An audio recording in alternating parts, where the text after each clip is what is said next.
I rode for her heart at the rodeo, while my rival booed from the stands. She walked into the arena anyway. The dust kicked up from the arena floor caught the late afternoon sun like gold flakes scattered by the wind. I adjusted my hat and checked the cinch on my saddle one more time, knowing full well it was tight enough to hold through whatever storm was coming. The bronc in chute number 7 was snorting and pawing as eager to throw me as I was to ride him. But my mind wasn't on the horse, it was on her. Sarah Mae Calloway stood at the edge of the arena fence, her emerald dress a splash of color against the weathered wood. Even from 50 yards away I could see the worry creasing her brow. She'd been watching me ride for 3 years now, ever since I'd started competing in the county rodeos, and she'd never looked quite so troubled. Maybe it had something to do with the man sitting in the grandstand behind her, cupping his hands around his mouth and hollering insults my way. Buck Morrison, my former best friend, my current worst enemy, and the richest rancher's son in 3 counties. He'd been sweet on Sarah Mae since we were all kids, but she'd never given him the time of day. That had changed recently, though I wasn't sure why. "You ready, Colton?" The chute boss looked at me expectantly. I nodded, though ready was a relative term. My left shoulder still ached from last week's ride, and the cut over my eye from that saloon fight with Buck's boys hadn't quite healed. But I had something to prove today, and it wasn't just about staying on a wild horse for 8 seconds. 8 seconds for $800, I muttered to myself, swinging my leg over the chute rail. And maybe her heart in the bargain. The bronc beneath me was all coiled muscle and bad intentions. Thunder, they called him, and he'd thrown 17 riders in a row. No one had made the buzzer on his back this season, but I'd drawn him fair and square. And there was no backing down now, not with Sarah Mae watching, not with Buck Morrison running his mouth from the stands. "Look at him, folks." Buck's voice carried clear across the arena. "Poor cowboy thinks he can tame thunder. Hell, he can't even afford a decent pair of boots." A ripple of laughter went through part of the crowd, mostly Buck's cronies and hangers-on. But I noticed Sarah Mae didn't laugh. Instead, she stepped closer to the fence, her knuckles white where she gripped the rail. I settled into the saddle and wrapped the rope around my right hand. The bronc felt like a powder keg underneath me, trembling with barely contained energy. Through the rails I caught sight of old Pete Wilson, the rodeo announcer, raising his megaphone. "Ladies and gentlemen, we've got young Colton Hayes from the Double Bar Ranch about to try his luck on Thunder, the meanest bronc in the county. This horse has thrown every rider who's tried him this season." More jeers from Buck's section. "He'll be eating dirt in 2 seconds. Buck shouted, and his boys whooped their agreement. But then something happened that made my heart skip. Sarah Mae turned around and looked directly at Buck Morrison, her eyes flashing with something I'd never seen before, pure anger. "That's enough, Buck Morrison." Her voice was clear and strong, cutting through the crowd noise like a blade through silk. "You ought to be ashamed of yourself talking that way about a man who's got more courage in his little finger than you've got in your whole body." The arena fell silent. Even Thunder seemed to pause in his fidgeting. Buck's face went red as a fresh brand, and for a moment I thought he might just climb down from those stands and start something right there. Instead, he laughed, but it was a mean sound. "We'll see how much courage he's got when he's picking arena dirt out of his teeth." That's when Sarah Mae did something that took my breath away and made every man in that arena sit up and take notice. She climbed over the fence and walked straight into the arena, her emerald dress trailing in the dust, her chin held high like a queen walking into battle. "Sarah Mae," I called out, though my voice came out more of a croak. "What are you—" She walked right up to the chute, close enough that I could smell her lavender perfume over the leather and horse sweat. Her green eyes looked up at me with something I'd been hoping to see for years. "I'm doing what I should have done a long time ago," she said, her voice steady as stone. "I'm showing everyone in this county who I'm choosing to stand by." The crowd was murmuring now, a sound like distant thunder. Buck Morrison had gone quiet, his face dark as a storm cloud. Even the bronc beneath me seemed to sense the shift in the air, like the electric feeling before a lightning strike. "Sarah Mae," I said again, leaning down toward her. "You don't have to." "Yes, I do." She reached up and touched my hand where it held the rope. I've been a fool, Colton Hayes. Been letting people tell me what I should want instead of listening to my own heart. But my heart's been telling me the same thing for 3 years now. And what's that? Her smile could have lit up the whole county. That it belongs to the bravest, most genuine man I've ever known. Win or lose, you're my choice. Well, if that didn't just about stop my heart entirely. The crowd had figured out what was happening now, and the noise was building like a train coming down the mountain. I could hear Buck Morrison cursing from the stands, but I couldn't see him anymore because my whole world had narrowed down to the woman standing beside my chute and the wild horse ready to try to kill me. You sure about this? I asked her, though I was grinning like a fool. Surer than I've ever been about anything. She stepped back and folded her hands in front of her.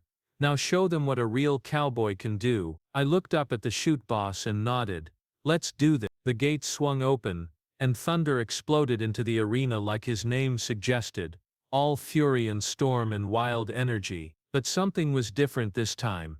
Maybe it was knowing Sarah May was watching, believing in me. Maybe it was the fire in my belly from 3 years of wanting her and finally hearing that she felt the same way. Or maybe it was just that Thunder's time had come. Whatever it was, I rode that bronc like I was born to. Thunder tried every trick in the book, the sunfish, the spin, the high kick that would have sent a lesser rider flying into the fence, but I stayed centered, moving with him instead of fighting him, my free hand high and my seat deep. The crowd was on their feet now, screaming and cheering, but all I could hear was my own heartbeat and the drumming of Thunder's hooves in the dirt. 6 seconds. 7. The buzzer sounded like angels singing. Thunder gave one last half-hearted buck, then settled into a trot as the pickup riders came alongside. I slipped off his back onto one of their horses, my legs shaking like a newborn colt's, but grinning wider than the Mississippi River.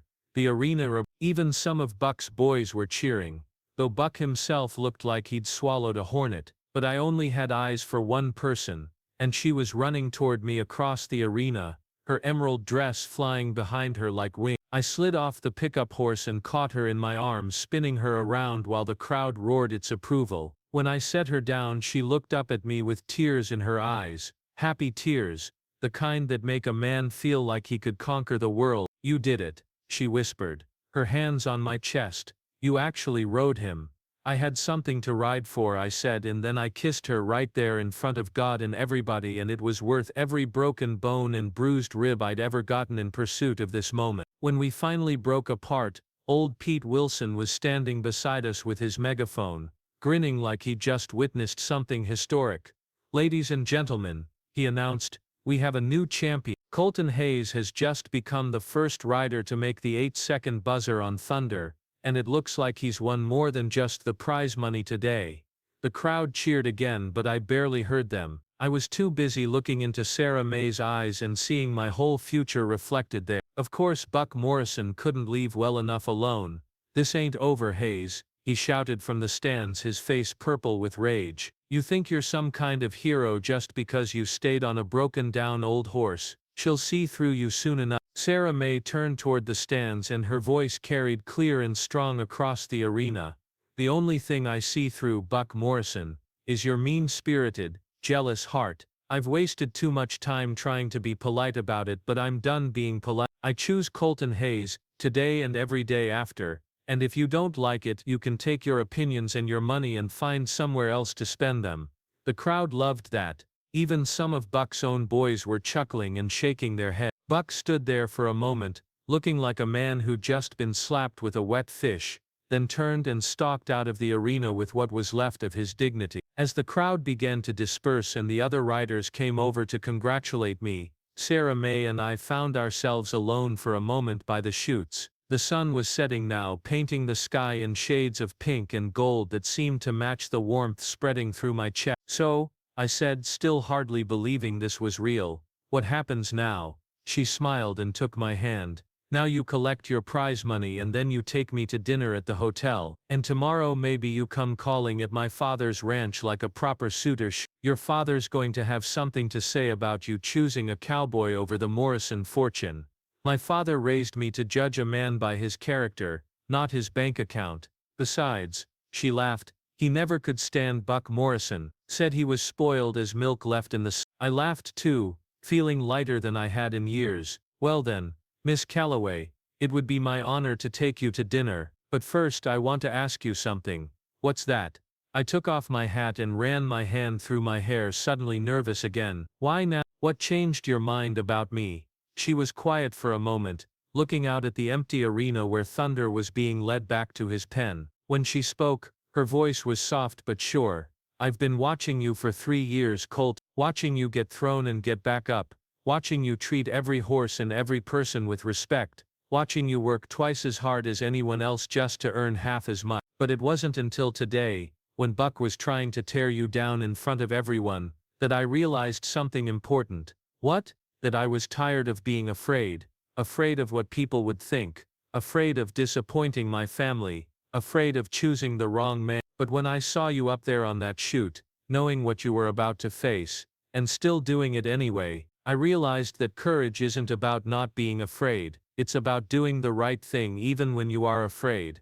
She turned to look at me then, and her eyes were bright with unshed tears. You've been showing me what real courage looks like for 3 years, Colton Hayes. The least I could do was find some of my own. Well, if that didn't just about make me want to kiss her again right there. But before I could, Pete Wilson's voice crackled over the loudspeaker one more time. Don't forget, folks, the dance starts at 8 o'clock in the community hall, live music by the Sweetwater Boys, and refreshments provided by the Ladies' Auxiliary. Sarah May looked at me with a mischievous smile. I don't suppose you dance, do you, cowboy? I grinned and offered her my arm. I reckon I could learn if I had the right teacher. As we walked out of the arena together, I caught sight of Thunder in his pen, calmly munching hay like he hadn't just tried to turn me into a pancake. The old bronc looked up at me for a moment, and I could swear he nodded his head like he was saying, "Good ride, kid." Maybe I was imagining things, but it felt like even Thunder approved of how things had turned out. The community hall was already filling up when we arrived, Sarah May having gone home to change into a more practical dress for dancing. The Ladies' Auxiliary had outdone themselves with decorations, wildflowers in mason jars on every table, paper lanterns strung from the rafters, and a long table groaning under the weight of more food than a small army could eat. The Sweetwater Boys were tuning their instruments on the makeshift stage, and couples were already beginning to gather on the dance floor. I spotted several of my fellow riders, cleaned up and looking almost respectable in their Sunday best. Even old Pete Wilson was there, his wife dragging him toward the dance floor despite his protest. But the best sight of all was Sarah May walking through the door in a simple blue dress that made her eyes look like summer sky. Every man in the room turned to look, but she only had eyes for me. "Ready for that dance lesson?" she asked, slipping her hand into mine. I was about as ready as a cat in a doghouse, but I wasn't about to admit that. "Lead the way, teacher." The first few songs were, well, let's just say it's a good thing Sarah May was patient. I stepped on her toes more times than I care to count, and I'm pretty sure I apologized so much she started laughing at me. But by the fourth song something clicked, and we were moving together like we'd been dancing for years. She said, her head on my shoulder as we swayed to a slow waltz. "I told you you could learn. I had good motivation," I replied, and she laughed that musical laugh that made my heart skip beats. It was about halfway through the evening when Buck Morrison showed up. I saw him first, standing in the doorway like a storm cloud on the horizon. He'd been drinking, that much was obvious from the way he swayed on his feet and the red flush in his cheeks. Several of his boys flanked him, and they all looked like they were spoiling for trouble. Sarah May felt me tense up and followed my gaze. Her face went pale, but she squared her shoulders and lifted her chin. "Just ignore him," she whispered. "He'll get tired and leave." But Buck Morrison wasn't the type to get tired and leave, especially when he'd been drinking and nursing a wounded pride. He pushed through the crowd, his boys following like a pack of wolves, until he was standing right at the edge of the dance floor. "Well, well," he said, his words slightly slurred but still carrying that mean edge. "Look what we have here, the hero and his prize." The music stopped, conversations died. Everyone in the hall turned to look at us, and I could feel the tension crackling in the air like electricity before a storm. "Buck," I said, keeping my voice level and calm, "you're drunk. Why don't you go home and sleep it off?" He laughed, but it was an ugly sound. "I'm not near drunk enough to forget what happened today. You think you're some kind of champion now? Think you've won something?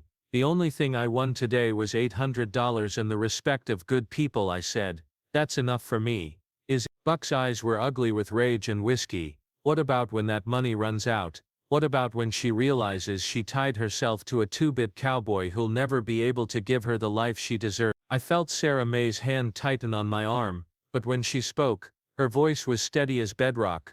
The only life I deserve, Buck Morrison, is one filled with love and respect and genuine affection, things you wouldn't understand if they bit you on your privileged behind. That got a chuckle from some of the crowd, but Buck's face darkened even further. You think this is funny? He snarled, and suddenly there was a knife in his hand, not a big one but big enough to do damage. You think it's funny that this nobody stole what should have been mine? The crowd gasped and stepped back, but I moved forward, putting myself between Sarah May and Buck's blade. Put the knife away, Buck, I said, my voice carrying all the authority I could muster. This is a dance, not a saloon fight. There are ladies present. The only lady I care about is standing behind you, Buck said, waving the knife unsteadily, and she's going to see what happens to men who take what doesn't belong to them. That's when Sarah May did something that surprised everyone in that room, including me. She stepped out from behind me and walked straight toward Buck Morrison, her head high and her eyes blazing with righteous fury.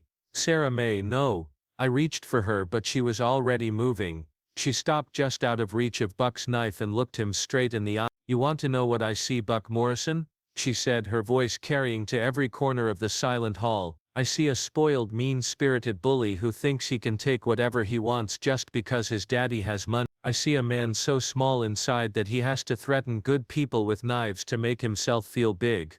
Buck's hand was shaking now, whether from rage or drink or both. But most of all, Sarah May continued, I see a coward. Because a real man, a man like Colton Hayes, doesn't need threats or weapons or his daddy's money to win a woman's heart. He wins it with kindness and courage and genuine love. She paused, and when she spoke again her voice was softer but somehow more devastating. I could never love a coward, Buck, and that's all you'll ever be. For a moment Buck just stood there, swaying slightly, the knife trembling in his hand. Then something seemed to break inside him, and he let out a roar of rage and lunged forward. But he was drunk and clumsy, and I was ready for him. I caught his wrist and twisted, sending the knife skittering across the floor. Then I grabbed him by the front of his shirt and marched him toward the door, his boys scattering like startled chickens. You made your choice, Buck, I said as I shoved him out into the night. Now live with it, and if I ever see you threaten Sarah May again, drunk or sober, we'll finish this conversation in a way you won't like. I slammed the door behind him and turned back to find the entire hall staring at me. For a moment nobody moved. Then old Pete Wilson started clapping and soon the whole room erupted in applause. But I only cared about one person's reaction. Sarah May was standing where I'd left her, tears streaming down her face, but she was smiling through them. Are you all right? I asked, taking her hands in mine. I'm perfect, she whispered. I'm absolutely perfect. The Sweetwater Boys struck up another song, and couples began filtering back onto the dance floor. But Sarah May and I just stood there for a moment, looking into each other's eyes and knowing that something had changed forever. So, I said finally, what do you say we get some fresh air? I think we've had enough excitement for one evening. She laughed and nodded, and we walked out onto the porch of the community hall, leaving the music and laughter behind. The night was clear and cool, with a million stars scattered across the sky like diamonds on black velvet. Colton, Sarah May said, settling onto the porch swing beside me. Yeah? Thank you. For protecting me in there, but also for believing in me. For letting me fight my own battles when I needed to. I put my arm around her and pulled her close. You didn't need any help fighting that battle. You handled Buck Morrison better than I ever could. We handled him, she corrected. Together. We sat in comfortable silence for a while, listening to the music drifting out from the hall and watching the stars wheel slowly overhead. Finally Sarah May spoke again. What happens now? Now I guess I start courting you proper, I said. If you'll have me, I'll have you, she said softly. But I have one condition. My heart skipped. What's that? Next time you ride I want to be there cheering you on. Not worrying from the sidelines but really supporting you. Because that's what people do when they love each other. They support each other's dreams. I looked down at her, hardly believing what I was hearing. You love me. Her smile was brighter than all those stars put together. I love you, Colton Hay. Have for a long time now if I'm being honest. Well, I said grinning like a fool, I love you too Sarah May Calloway, more than I've ever loved anything in my whole life. I kissed her then, soft and sweet under the starlight, and it felt like the beginning of everything good and true and right in the world. When we finally broke apart she looked up at me with eyes full of mischief. So, cowboy, she said, think you can handle being loved by a woman who speaks her mind and doesn't back down from bullies? I laughed and pulled her closer. Ma'am, after riding thunder and facing down Buck Morrison in the same day I reckon I can handle just about anything. Good, she said, settling her head against my shoulder, because I have a feeling our life together is going to be quite an adventure. As I sat there holding the woman I loved under a sky full of stars, listening to the music and laughter from the dance hall, I couldn't help but think she was right. Life with Sarah May Calloway was going to be an adventure, all right, and I couldn't wait to get started.